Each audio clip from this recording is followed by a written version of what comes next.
কি বলবো, আমি জীবনে আসি নাই পঞ্চগড়, তবে আজকে আসার পর মুক্তা ভাই আর মিলন যে সম্মান আমাদেরকে দেখাইছে, আমি আর জীবনে পঞ্চগড় ছাড়বো না, সারা জীবনে একবার লাইয়া ছাড়বো না।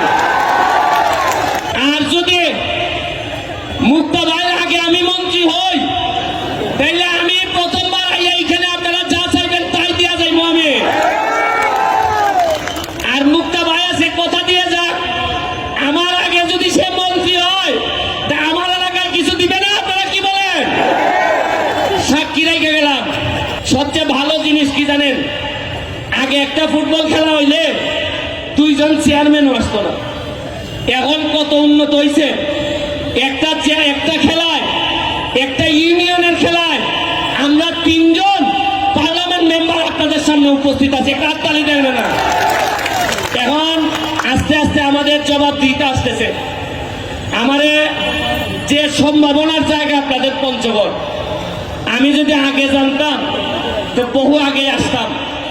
আর আমি যদি আগে জানতাম এত সম্ভাবনা, তাহলে নাইমুজ্জামান মুক্তা ভাইয়ের সাথে আগেই খাতির করতাম। আমার খাতিরটা হয়েছে এমপি হওয়ার পর। তবে আপনাদেরকে একটা কথা বলি, শুনেন, আমি এখানে আইসি আমার কি লাভ হয়। আমি যে এই ঘামতে ঘামতে আইসি, বিমানে আইসি সকালবেলা উঠে, আইসা এখানে 3 ঘন্টা জার্নি করে আইসি আপনাদের এখানে, আবার 3 ঘন্টা জার্নি করে যাব। আমার প্লেয়ারগুলো এখন রওনা দিবে, 15 ঘন্টা লাগবে আমাদের হবিগঞ্জে যাইতে। কি জন্য আসি জানেন? আমি এমপি হয়ে তো আর এখানে তো আমার কোনো কাজ নাই। আমার এলাকা ছেড়ে আপনাদের এলাকায় আসছে। আমার এলাকার মানুষ জিজ্ঞেস করে যে তুমি যে চলে গেলা বাংলা বান্ধা, আমাদেরকে কে দেখবে? আমার এলাকার মানুষকে বুঝাইছি, যারা আমি গেলে তো শুধু আমার এলাকার মানুষের উন্নতি হবে, আর আমি যদি বাংলা বান্ধা যাই, তোমরা যদি আমারে যাইতে দাও, তাহলে মুক্তা ভাই আর সিদ্দিক ভাইকে নিয়ে সারা বাংলাদেশের ফুটবলের উন্নতি হবে। এই জন্যই যাচ্ছে।